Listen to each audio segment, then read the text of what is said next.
Well, we are joined in by Sandeep Dixit, the Associate Editor of the Tribune. Sandeep, how do you see our engagement with ASEAN? I was asking, former Indian diplomat Suresh K. Goyal also about it.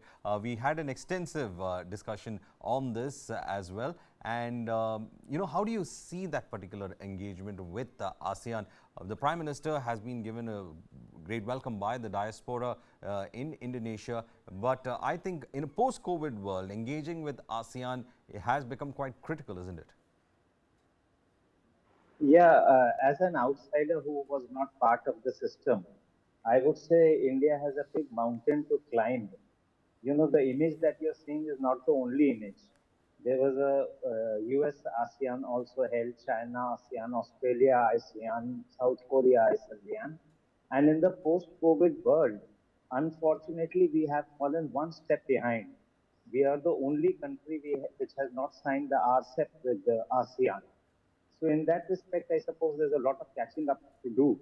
And the hill is so steep that you can imagine that India has not been able to make South Korea budge from its stand on not revising the CEPA that it has signed with South Korea.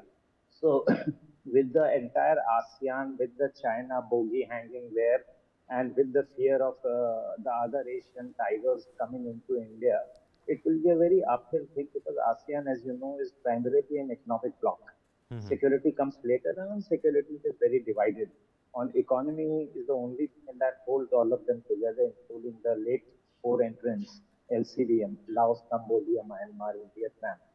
So we have to really do some very, very creative thinking on RCEP and on greater economic intensity with the ASEAN countries before we can think of really coming up to the level of the first three countries in the ASEAN outer ring. The first three countries in the ASEAN ring, as you would know, are South Korea, Japan, and China. We, along with Australia and New Zealand, are in the second concentric outer ring.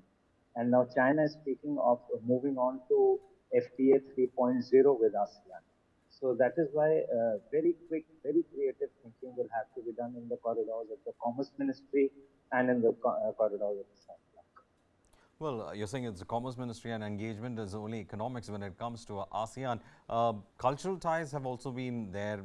I think we have not exploited that enough other than trying to engage them diplomatically. But you're saying we are quite late and other countries have already in fact taken the advantage of it. When we talk about the trade agreement that we couldn't sign with ASEAN countries, do you think that India's protectionism is still a hindrance when it comes to deeper engagement with these nations? Protectionism in I think certain it is always contexts. better to, yeah. I think it is always better to evaluate the statements made by other countries about the ease of doing business in India.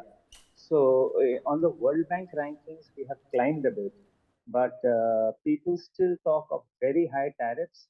And in fact, former President Donald Trump, 10 days back, he again called India something, some tariff name calling he did. So there is the increased perception all over. Canada has halted its trade talks.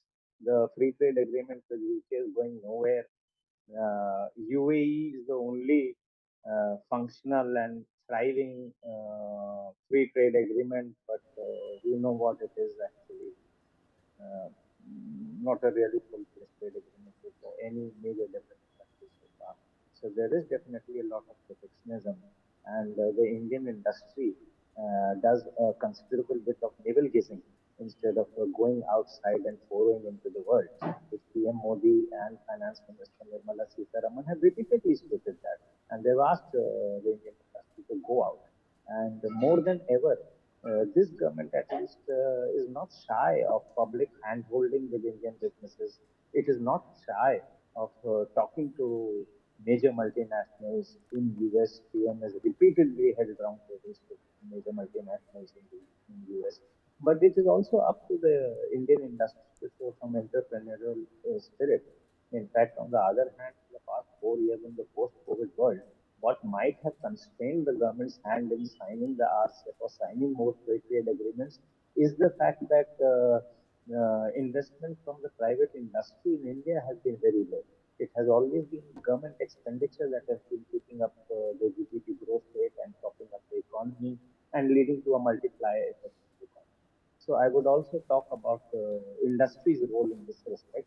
And the government alone cannot really blag trade agreements.